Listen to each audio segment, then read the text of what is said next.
the Virginia Commonwealth University chapter. Hello. Thank you for having me. My name is Shanice Robinson, and I'm the president of the VCU chapter of the NAACP. And being that I'm a VCU student, we are in the heart of Richmond, Virginia. So at one point of time, we had a crime alert every week. Hello? Okay, so we are in the heart of Richmond, Virginia, and we get crime alerts like monthly. At one point of time, we got crime alerts weekly, due to harassment, assaults, gun violence. And being that I'm a student leader at VCU, I want to make sure that as a voice of our youth, that we are educated on what's going on so that we can stop these acts from happening. On August 28th, we had our own rally for Mike Brown and the Ferguson community, and we had over 100 students come and show their support, and we went to around VCU campus, and it was very empowering to see all of the youth coming out. And as I said then, the important part isn't showing up. The important part is to follow up. So on 2 weeks ago, we had our follow-up event with the VCU Police Department. We also had a few members of our VCU staff, and there we had an open discussion with the VCU Police Department and the students who were there, and we expressed our grievances. We expressed our lack of trust within our community between our police who are here to serve and protect, but yet we feel like we're not being served or protected. And this is a really big deal, especially since we have our own police department on campus and we can't look to them for support, guidance, or protection. So there they told us that they are implementing some new practices like the dash cams and the body cams, and they talked about how if they were in Darren Wilson's shoes, if he would have had the body cam on, he would have been way less likely to act the way that he did. And he was saying that all of these new procedures are good for the sense of checks and balances within the police department, because they have the highest order as viewed by us, but really like they're people just like us, and they're supposed to be protecting the citizens. And right now, I think as the president of the VCU chapter and representing our youth, like right now, I think 2/3 of all of the gun deaths are black youth. So between the ages of 15 and 19, I think 28,000 have died in the past 10 years due to gun violence. So all these statistics are really like alarming, and people just look at it and kind of walk away.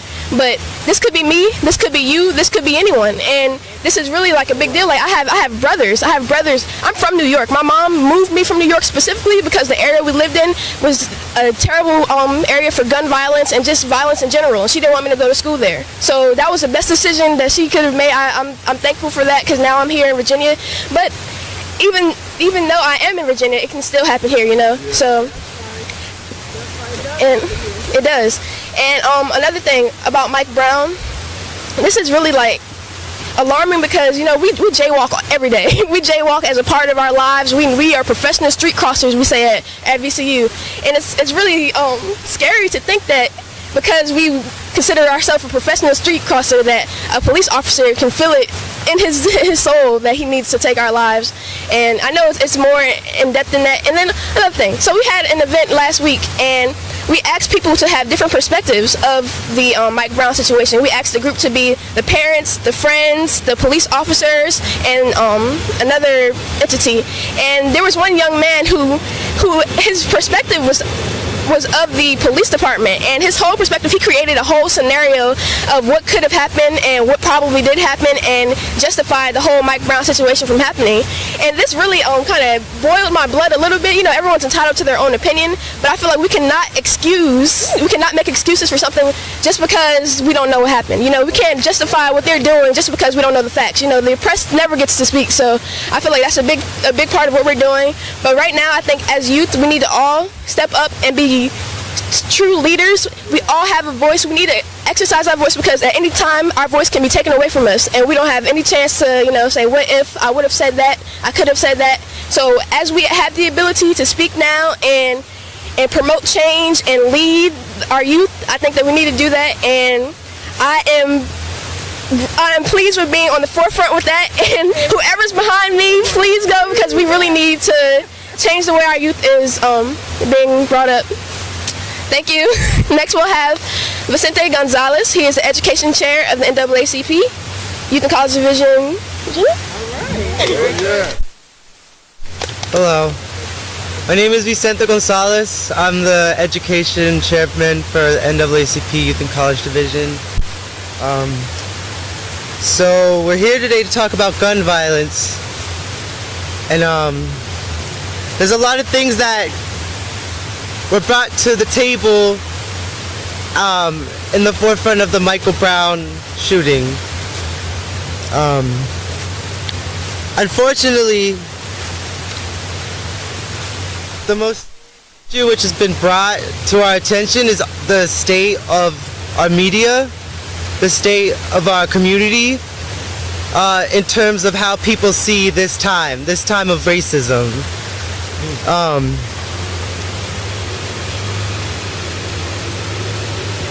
It's almost more difficult to do advocacy and do protest and to fight racism in a world where there's a denial that racism exists. So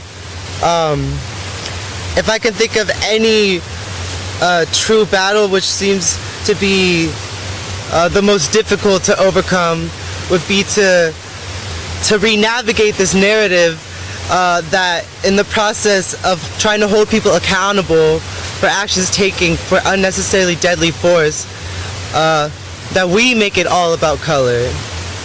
We do not make it all about color. It has always been all about color. So in this sense, it's almost sort of ironic that we still have to gather and convince people that racism is real, that racism exists, and that racism is being enacted by police onto young black people, onto young black men in particular. When we think about gun violence, we have to also realize that we live in the heart of the gun industry in this country. Almost every atrocity which has been committed in this world is enacted by weapons purchased in this country. I come from Chile, I come from South America. It's interesting we're here talking about racism in the police force because in this country, Latino people face a similar form of discrimination, an illegalization process. And our people are flooding through the border right now, escaping gun violence, escaping gangs, escaping failed governments that are caused by the supply of arms from this country. It seems ironic that the NAACP should have to fight so hard for education, should have to fight so hard for healthcare, should have to fight so hard for basic rights, yet the access to gun violence has never been restricted. We always can get guns. In that sense, I think what needs to happen here is that when we talk about our generation, there's always that saying that our generation, implying that there is this united generation, when in reality there's still a lot of divisions between different communities that face discrimination from the police, from immigration, from the FBI. So if there ever is to be a revolution to change these problems, there has to be some kind of cohesion between the various communities of color which create the new majority of this state, of this country. So on that note, I'd like to welcome the president of the Youth and College Division, Javante McNear. One correction, but very good. Thank you. You see what I'm talking about? These are our leaders. They are speaking truth to power.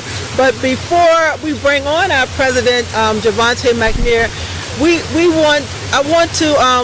we have another youth, Roscoe Lewis, who was not able to be here today, which is the political action chairperson. But our young people are so committed to change. Even though he wasn't able to be here, he is still participating.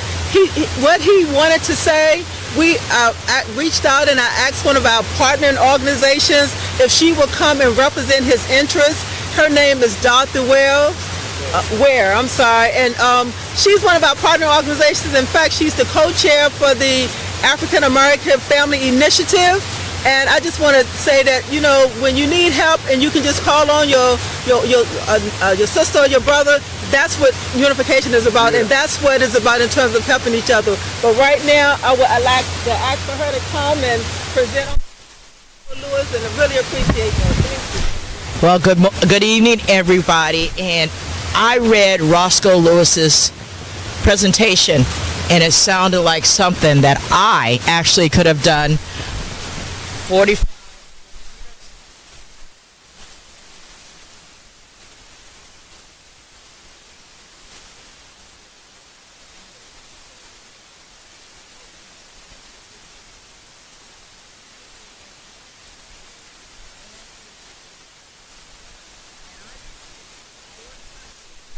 Our Virginia. Yet we find that certain rights, laws, and services work differently for us. In fact, too often against us and folks who look like us. In America, it seems too many people have been trained to believe that some people, because of their skin color, their income, and where they live, are more dangerous than others. We are all painfully aware of what's happening around us, and too many of us have been turning a blind eye. Our silence must be transformed into direct action if anything in Virginia is ever to change. It is a shame what is happening to many black boys, young boys and girls, and young men and young women. For too long, we have allowed representatives in office who don't represent us. For too long, we have removed ourselves from a system that has worked against us. I don't believe I have to tell anybody in this crowd why we're still here and what is at stake here. The lives of our children, and I mean now, but the lives of generations and generations of our children to come. While we are sending some of our troops over to fight in foreign wars, we are losing the war right here on our soil. A very ugly war in our neighborhoods, measured in bodies of black and brown men and women. Bodies literally stripped of all dignity and thrown in cages for decades upon decades. Bodies buried in the ground and now left in the streets to rot. A murdering of the future of our people, economically, politically, and socially. It is a war as old as our time on this continent. Now, we have won many battles. Some might even say that we have even won the war. But like a rat trapped in a corner, old man Jim Crow is fighting for its life, calling itself the war on drugs. That's right. Zero tolerance policy. Stand your ground against, stand your ground, reasonable suspicion, and fearing for your life. It is not that we are violent. We don't want your money. No, the things we demand are respect, a decent job, the ability to raise our families without the very heavy hand of government, policy, and handouts, an end to unfair laws that penalize too many of us. Contrary to popular belief, we have not cooled down and will not. We demand that until our law enforcement can regain the trust of the community, that all officers wear body cameras and have dash cameras. Every community establish oversight committees to monitor ugly police activity.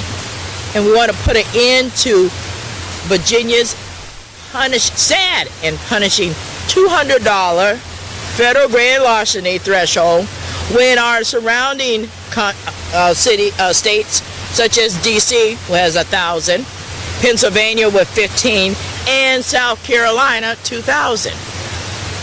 We must fight today and every day to ensure we reduce the number of tragedies occurring in Virginia. Yeah. We have We will fight with direct action until change happens.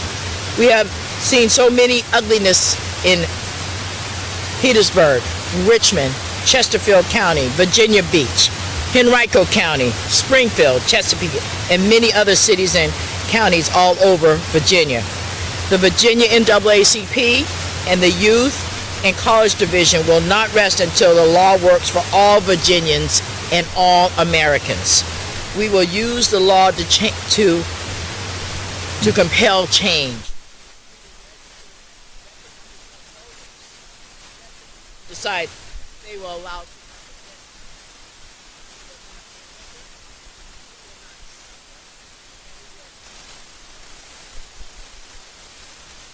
Thank you.